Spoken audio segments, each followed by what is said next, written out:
listeners, and welcome back to Exploring the World with the Jaw Potato Sisters. This episode will be all about marshlands, and it will also start off season 3, which is going to be all about the marshlands. So, what is a marshland? Is it like a swamp?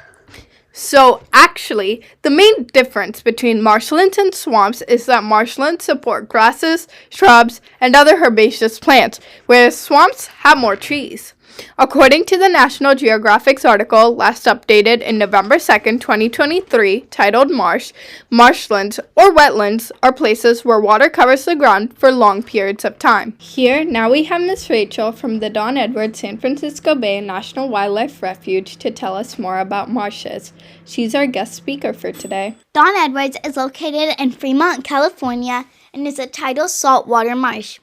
It protects endangered species and covers around 30,000 acres of land. According to the U.S. Fish and Wildlife Service's article titled Don Edwards San Francisco Bay National Wildlife Refuge, under subsection titled Our Species, they have, and I quote, open quote, 340 plant species and 280 species of birds, close quote. Wait a sec. What is this refuge dedicated to, though? This refuge is a place dedicated to conserving and protecting the area. I quote from the U.S. Fish and Wildlife Service's article titled Don Edwards San Francisco Bay National Wildlife Refuge, under subsection titled What We Do, open quote, Don Edwards San Francisco Bay National Wildlife Refuge was established to preserve and enhance wildlife habitat in the South San Francisco Bay, protecting migratory birds and threatened and endangered species, and provide opportunities for wildlife-oriented recreation and nature study for the surrounding communities.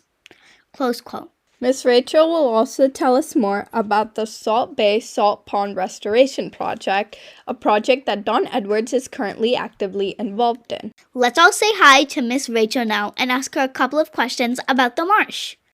Could you just tell our listeners Your name and title? Yeah. So my name is Rachel Turtis. I'm a wildlife biologist with the U.S. Fish and Wildlife Service, and I work at the Don Edwards San Francisco Bay National Wildlife Refuge. Thank you. Can you tell us a day in your life as a part of the Don Edwards San Francisco Bay National Wildlife Refuge? Yeah, so my job, it's varied. And that's one of the things I love about it. So every day is different, and it changes usually with the seasons. So I do some bird surveys in the winter, where I get up at 4 a.m. to do a pre-dawn survey and count birds. Or after the sun sets, we're out counting birds. So that's kind of my winter.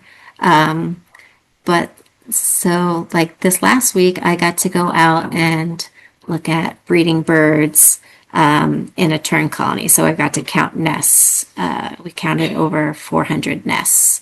Wow. And over 140 chicks in a little area. So, a good portion is being outside, either working with the birds, doing small mammal trapping for the small mammals of the marshes, or I do a lot of plant control. So we have a lot of invasive plants. We're a very urban refuge, and so we're surrounded by so many places that have people that have different plants in their yards that can go in and escape into the wildlands, or people visit other areas and then they kind of bring in this plant material on their shoes or in their cars or in the wind comes in. And so we do a lot of like non-native plant control and then also planting, and that changes with the season too, right? So we went to plant here in California, we plant in the winter when it's our rainy season. And then our weed control is really like spring, summer, because that's when everything's growing. Yeah. And so it changes all the time. And then I also have a fair amount of office work we do a lot of coordination and working with partners. Yeah. And so that takes a lot of meetings to to discuss plans and make sure that everyone's being heard.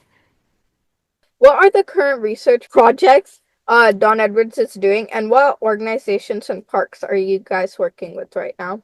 We have a wide variety of research going on. We work with San Francisco Bay Bird Observatory.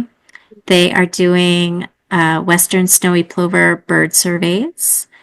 They do monthly waterbird surveys, and they also do revegetation and some of our transition zones. We work with Point Blue Conservation Science. They are doing bird surveys for marsh birds, as well as we usually have USGS doing nesting waterbird surveys in the summer.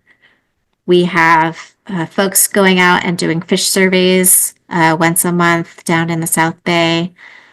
We have mouse surveys occasionally. We don't have any scheduled this year, but we had some last year. So it's kind of runs the gamut, and that's just kind of like the tidal marsh and pond areas that I work at. We also have a vernal pool unit that also has some research going on as well. How specifically does Don Edwards interact with like adjacent ecosystems like the mudflats and the upland zones? Yeah, so the refuge is made up, we're about 30,000 acres, and it includes all the habitats that you listed. So we have tidal marsh, uplands, mudflats, sloughs, open bay. So we manage portions throughout the South Bay. And then we work with partners as well that are adjacent to us that are overseeing similar habitats. So we realize that, we can't work only on our lands without thinking about the adjacent properties as well. And how do all those habitats interact with each other on like a daily basis? Yeah, so, a lot of the area I work on is tidal. So, meaning we get tides twice a day. So, the bay comes in and it really interacts with all of the habitats that we have, or at least a majority of them. And so, uh, you know, that same bay water is going to be going into our marshes, into the creeks that go into the neighborhoods. And that's happening all around the bay. So you have the fish that would be living in the bay. They move in through the sloughs. They go into the marshes. They use those areas as nurseries. The tide goes out, and you have different organisms throughout that are surviving on those tides that come in and out. And so all the habitats are really connected in that way. They all provide different food or habitat or areas for different animals to live different parts of their lives. And same with the plants. You have different plants in different areas depending on how much tidal water they get or what use they have. And what organisms like specifically are impacted by like or not impacted but like benefit off of the rotation of like minerals coming through the habitats and Let's see. So we have animals that are very targeted to certain habitats. So there's certain bird species like the California Ridgway's rail, which is a endangered bird that lives in the tidal marshes of San Francisco Bay. And so it's really tied to that area based on the invertebrates that you find in the tidal marsh and that can live in these higher salinity areas, whereas you wouldn't find them in a freshwater lake. So it's tied to the saltiness of the water. It's tied to the food, the invertebrates, the little crustaceans that they can eat in the tidal marsh, as well as the plants that provide areas for them to nest in and to cover them and hide them in so that they don't have to worry about predators finding them. And so it's kind of that's their little area within the marsh. What are the statistics of for how Don Edwards Marsh has helped buffer the coastal areas from storm surges and flooding? Yeah, so as we restore these areas, you have, if you took out the refuge, you would have bay and you would have levees that go around the bay. Up to a lot of the levees right now have a bay trail on them if you're along the South Bay.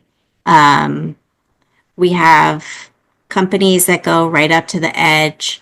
And so the refuge really provides this area where the tides can come in to the marshes and dampen and go back out rather than coming up to a hard structure or the buildings like Meta and Google that are on the other side of the refuge. And so it provides this area for the water to come in and out. And it's very shallow, so that helps dampen any waves that you would have and really calm down that water before it goes back out. So is there like a greater significance to like this rotation, the tides and stuff, like other than buffering the ecosystem? Yeah, so the so as the tides come in, they are really important for bringing in sediment. So the little bits of basically soil in the water. And usually you can't see it that much. The water is kind of clear, but in the South Bay, it's a little murkier, and that's because we have a lot of sediment in the water. And that sediment's really good because it helps build up our marshes to help keep them at pace with sea level rise. So right now they're doing a really good job. The sediment in the water is coming in those tides and dropping out in our marshes. What we're concerned about in the future is that sediment in the bay might lessen, and then we won't be able to keep up with sea level rise with the way that we're doing it now, which is just passively letting nature do its course. And so that's one of the benefits of the soil coming in. The marshes are also they really help with like capturing carbon and recharging groundwater as well, and filtrating pollutants. So they're kind of taking that out and storing them in the marshes so that they're not getting back out into the bay. Are there stuff that you have to do as a urban marsh compared to things that marshes that weren't urban wouldn't have to do? I mean, I think the biggest part of that is that we are always interacting with people. Yeah. There's a much more, a lot of times people go into the wildlife field, or at least they used to, and it was like, because I just want to be outside and be in nature. But one of the cool things about being in an urban wildlife refuge is that our refuge is really like the backyard for millions of people. And so instead of being like, I only work at a refuge, it's like, how can we get people out to enjoy the refuge in a responsible way, right? And then see how important it is to them in their lives, and that it's a benefit to them as well. What does the Salt Bay Restoration Project do to expand marshes? Yeah, so the short answer on how to return a pond to a marsh is to remove the levee and allow the bay waters to come in, and it brings in sediment and it brings in seeds from the nearby marshes, and that's the short answer of how you restore a pond to a marsh. But really, it's a much longer process where we develop plans, working with partners, the public, nonprofits, federal, state, county agencies, and we get together to come up with a plan to decide how to and where to restore areas. And once we come up with plans, then we have to get permits, and we go to different agencies to make sure that we can do it in a way that is safest to the resources on the ground, so water and fish and wildlife. So even though we're restoring an area, to benefit those species, we need to make sure that it's done in a way that will improve it when it's done and also minimize any impacts as we go along. And then you start into the construction phase. And so, it sounds easy to just breach a levee and let the water come in, but that can be from the coming up with the plan all the way to implementation can be 10 or 15 years of work to get to that stage. So, what features are you adding then in this like construction part? And what are you also adding to like aid marsh birds in this project? Are there some birds you are focusing on helping over others? Yeah. So, one of the answers to that, so we are adding these long transition zones to an area before we restore it. And that transition zone is a gradual slope from the marsh area to the upland. And that's going to provide an area for the marsh to be able to move as sea levels rise. It also provides an area that will be revegetated sooner so that species can start using it. So we create this habitat transition zone as well as some heterogeneous habitat within the pond. So instead of just a flat pond, if we can add some lumps and bumps or little islands, then they'll revegetate sooner or they'll capture mud sooner, and then it can revegetate. And so those will be areas that as they restore, the birds can use them sooner and use them during big tides. And so just to confirm, like the restoration you're doing, some parts will be artificially like created. So so it's a great question. So we lost about 85 to 90% of the tidal wetlands in the San Francisco Bay Area. And so in that process, we created salt evaporation ponds. We drained areas for agriculture. We converted those lands to airports and housing. So we're trying to get from these unnatural states back to a tidal marsh state, and that includes us going and doing more manipulation than just breaching. So we can make improvements by taking equipment out and creating that channel that would naturally be there over the last 100 years if that marsh had been able to just keep growing on its own. But because, like in these cases, these are ponds that have been managed just to harvest salt, they don't have those sinewy channels for the plants to grow in and for the fish to move in and out of in a marsh. So we have to recreate some of the features that you would find in our historical marshes. And since you're like recreating these roads that haven't been here for like the past 100 years, maybe, like would you have to like reintroduce animals to that place? I don't know, like direct animals there? Right. So what we try and do is when we're deciding which ponds would be restored, one of the things we're looking at is connectivity. So where can we create a new marsh near an adjacent marsh so that the plants and animals won't have to travel far to make it in there? Because at this point, we're not really moving anything in. We find that the harvest mice, if you can create an area nearby, an area that already has harvest mice, they can swim in and find the site. Or if you have birds that they fly in. And the plants, again, having that local native seed source nearby just comes in the bay water and revegetates. So we found during one of our restoration projects that just within 9 years, we were able to go from an area with zero vegetation to more than 75% of tidal marsh habitat. And we found mice. The harvest mice had found their way into that site without us having to do anything other than creating it. Wow. And then we also found ridgeways rails within that 10-year time frame as well.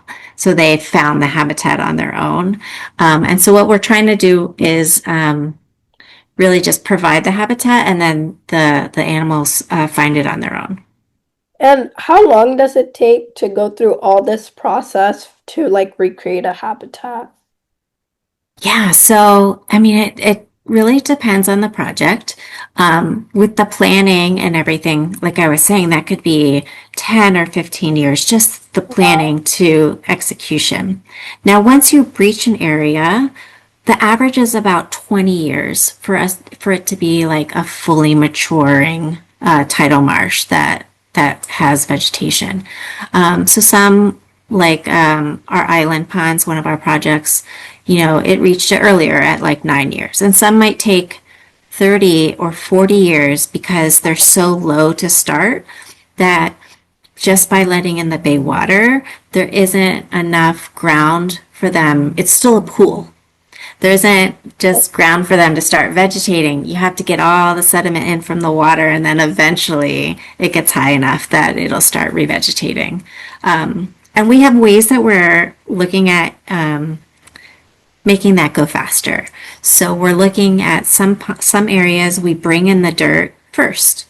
So we take a pond that we know we're going to breach, and we can bring in clean fill to bring that pond bottom up, so that when we breach it, there isn't as much time lag between getting enough sediment and seeds and start growing. So we've done that at a few sites, like our Bear Island unit for the Don Edwards site, and we brought in fill for about was a really large amount for many, many years, and we brought up the pond bottom, and it's now fully revegetated. So it did a lot faster in the end. And how long does it take to go through all this process to like recreate a habitat? Yeah, so I mean, it really depends on the project. With the planning and everything, like I was saying, that could be 10 or 15 years, just the planning to execution. Now, once you breach an area, the average is about 20 years for it to be like a fully maturing tidal marsh that has vegetation.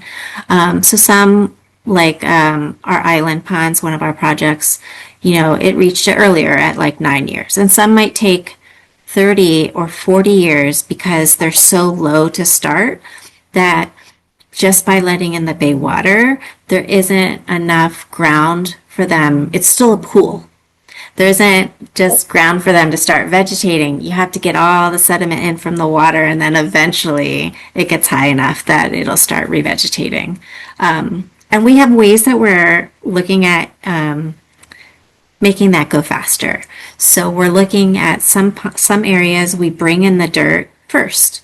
So we take a pond that we know we're going to breach, and we can bring in clean fill to bring that pond bottom up, so that when we breach it, there isn't as much time lag between getting enough sediment and seeds and start growing.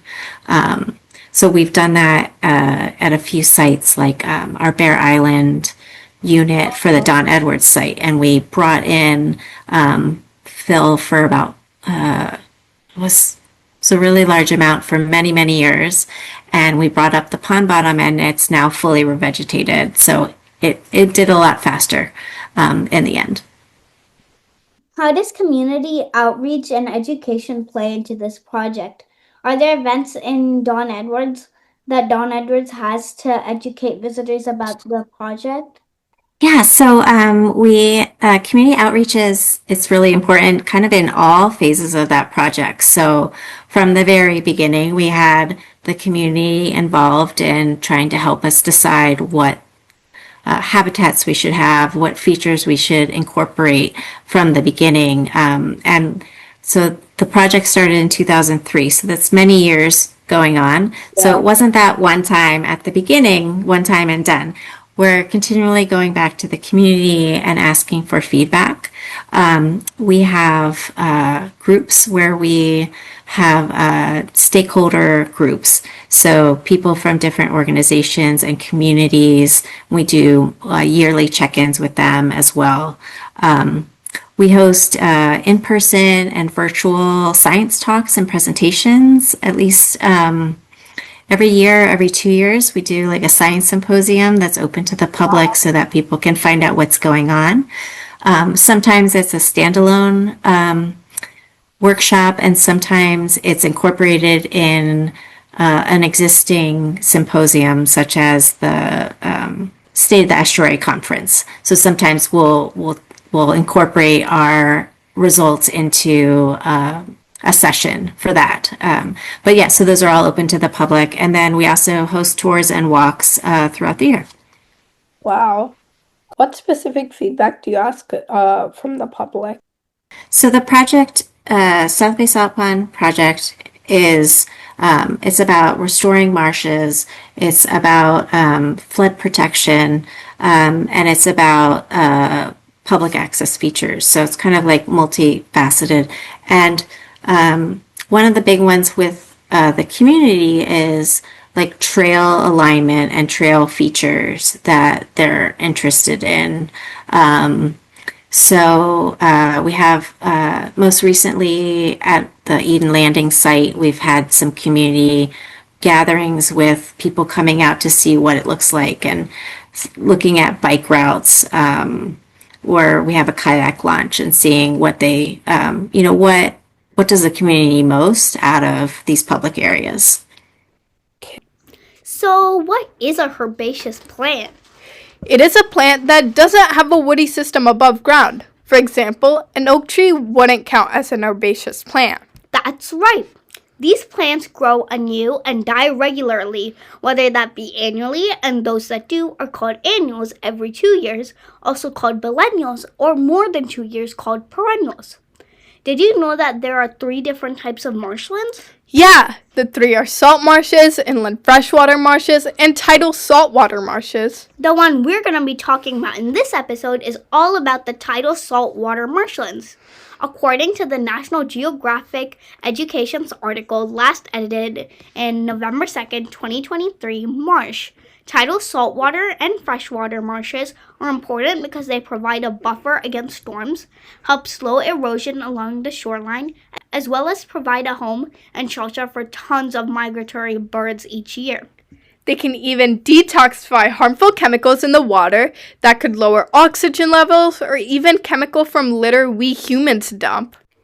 Here we have Ms. Rachel to tell us more about erosion and how plants and animals might react with the salinity levels in the bay. How do plants as well as the marshes interact or react depending on varying salinity levels in the bay? So the plants that we have are really adapted to these salty areas. So it's called halophytic, right? So it's how adaptable are they to different salt tolerances? So there are some that like pickleweed, which you can find in very salty water. And then there's things like the cattails, which will be more brackish. They'll need more fresh water. And it's really dependent on the elevation. So where they are in the tidal frame, how much exposure they get to flooding, because not every plant can be drowned for such a long amount of time and be just submerged without dying.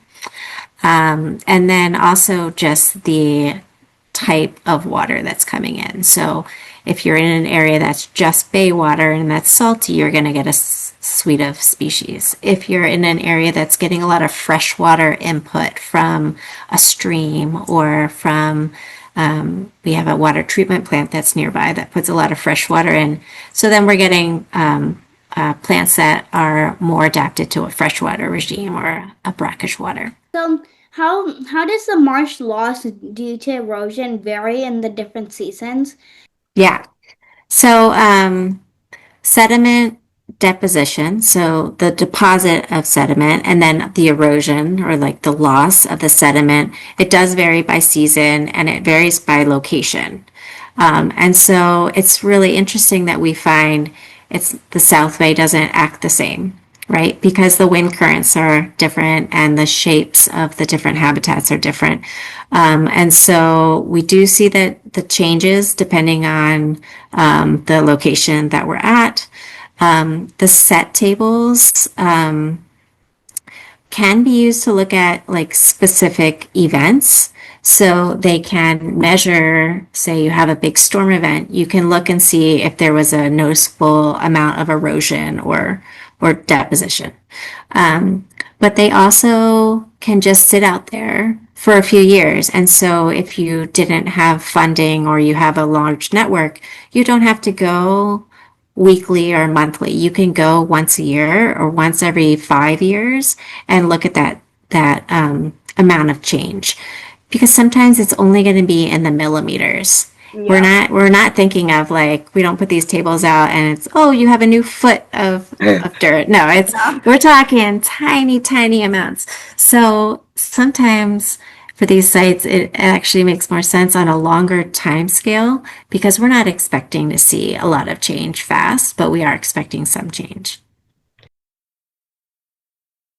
That was really informational, Ms. Rachel. Now moving on to our next topic, peat.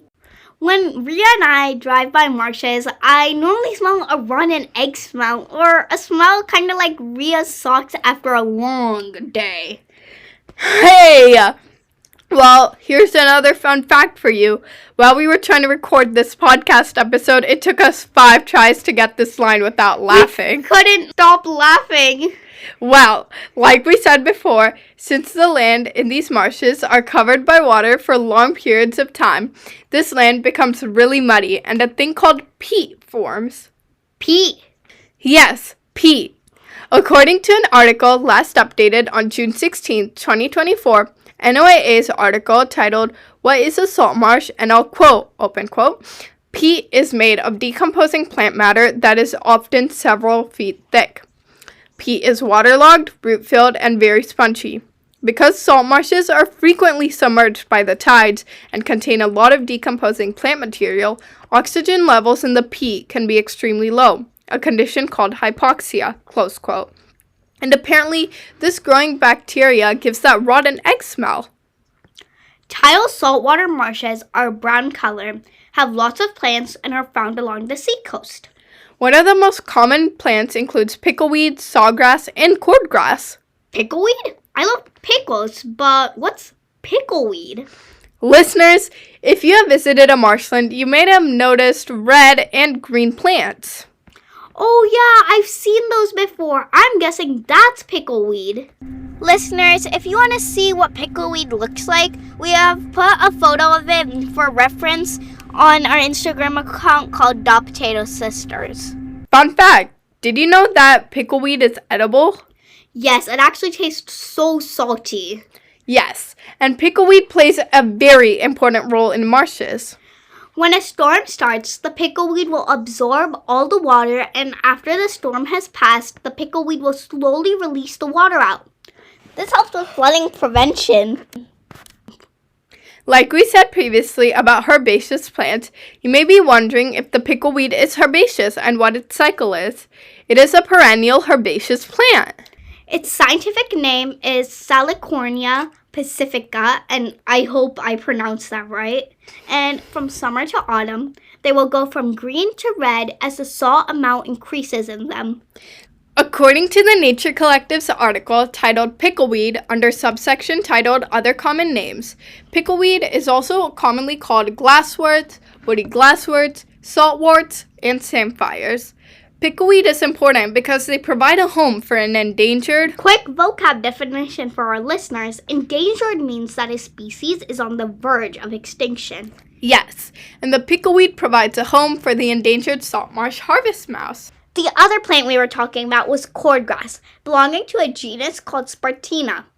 They're actually spelled as cordgrass, as one word, or cordgrass, as 2 words with a hyphen in the middle.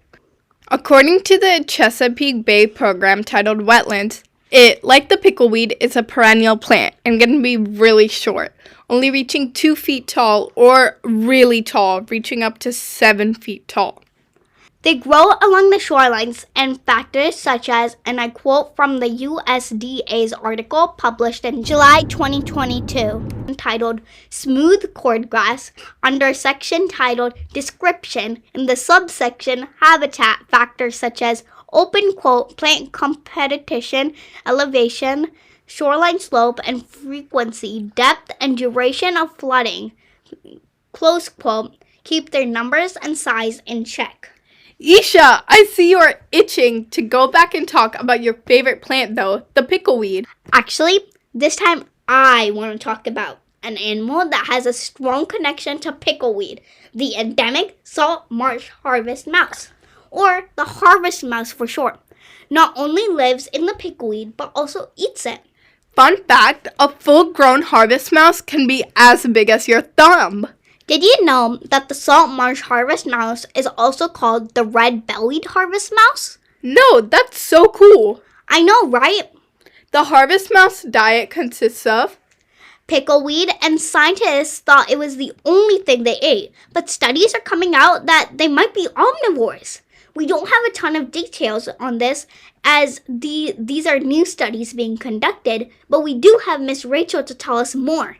In the following clipping with Ms. Rachel, you will also learn about king tides. King tides is basically another way to say big tides and are a natural phenomenon. They contribute to erosion and can displace wildlife and damage plants. Although tiny, the harvest mouse has a lot of predators. These predators can be the California's ridgeway whale, which is another endangered endemic species to this area, snakes, owls, and hawks. Why are these mice so important to the marsh? The mouse represents the healthiness of that tidal marsh, and it shows you that it has the right plants, the right insects, the right tides to be able to sustain these mice. And we saw that when we got rid of all these tidal marshes, we tracked that we lost mice and we lost rails. But in addition, we also lost all that ecosystem benefits that tidal marshes provide for people.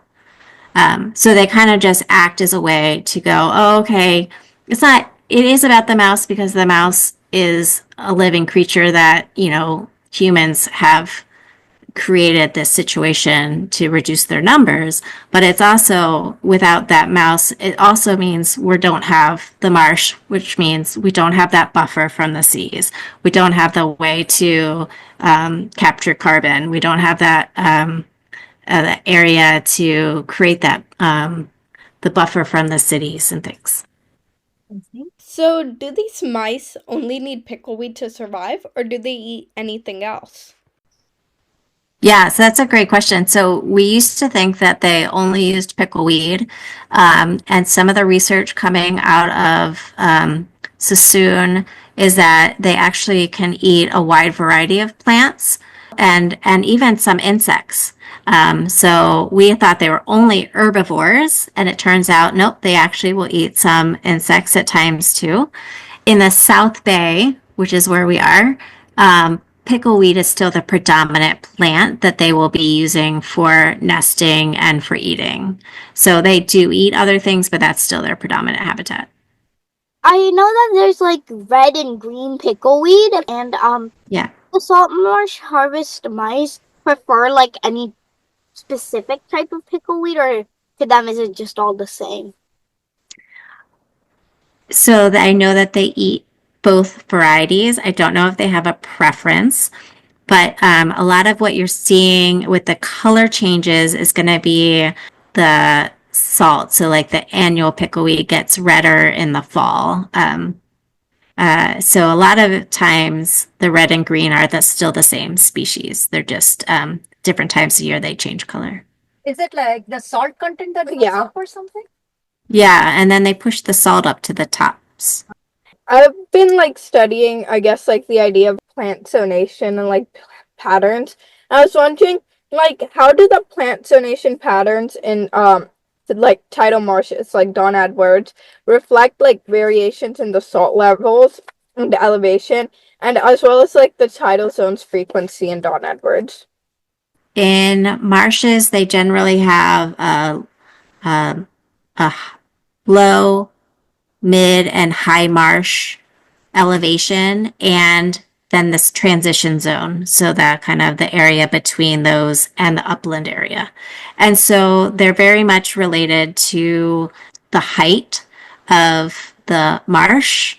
And then within each one of those, you're going to have different plant species that can grow. So some of them, the plants, will go over more than one area. So you might have pickleweed that could be mid and high marsh, but your things like your cordgrass would be more of a low marsh. So there are distinct plants that are in one of the bands, and then there's some that cross over, but might just be in a couple of those bands. But usually it's really tied to that elevation, and then how much tidal influence they can get. So if it's like high elevation, high tidal like influence, there'll be less like plants like spread around the area. Or So on a high, like the high elevation, it would have a different suite of species. It could be still really green and dense vegetation, but it's going to have more freshwater input than your low marsh. Low marsh is just going to be salty bay water, whereas your high marsh is going to be a lot of freshwater input with some salty. So it can deal with salt, but it doesn't need salt to survive. We read that cordgrass can produce hybrid plants if they come into contact with other plants. Is this normal for marsh plants to do, and are hybrids common in the refuge? What plants do they normally produce hybrids with? Yeah. So cordgrass, I'll start with that one. So our cordgrass, in about the 70s, someone brought in cordgrass from the East Coast. So it's native on the East Coast. So it's still a U.S. species, unlike a lot of our other plants that come from other countries. Ours is from this country, but so the East Coast cordgrass was introduced, and now it's hybridizing with our local native cordgrass. So that's been a very big challenge for us. And it's pretty common for plants in general to be able to hybridize, right? That's how we work on improving tomatoes, right? We look at the different genetics and we're able to take two different species of, say, tomatoes to get a bigger, riper red tomato, right? So plants in general do hybridize pretty regularly. So in marshes, there aren't as many plants because it's a really harsh habitat. Yeah. So it's not nearly as diverse an area as a forest would be. Yeah. It has like plant-wise. So I would say like there's a couple plants that do hybridize that we're watching out for. There's a sea lavender. We have a native California sea lavender that is found throughout our kind of high marsh. And then there's these yard plants that people have, a different Algerian sea lavender it's a beautiful landscaping plant that has come into the marshes. And that's one of the things that we know that it can hybridize. So we're keeping an eye out on that and working on it. But one of the benefits of that salty area is that there aren't as many plants that can withstand those high levels of salt. So it's not as big a deal as some of our other areas. That was all for today.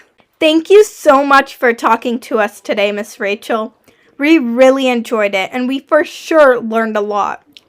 And thank you to you guys, our listeners, for joining us today for this episode with Ms. Rachel from the Don Edwards San Francisco Bay National Wildlife Refuge. Listeners, if you have been liking our podcast so far, please like and follow us, and check out our Instagram called Da Potato Sisters. If you have any animal or habitat you would like to learn more about, contact us at dapotatosisters@gmail.com. Looking forward to hearing more from you guys. Bye!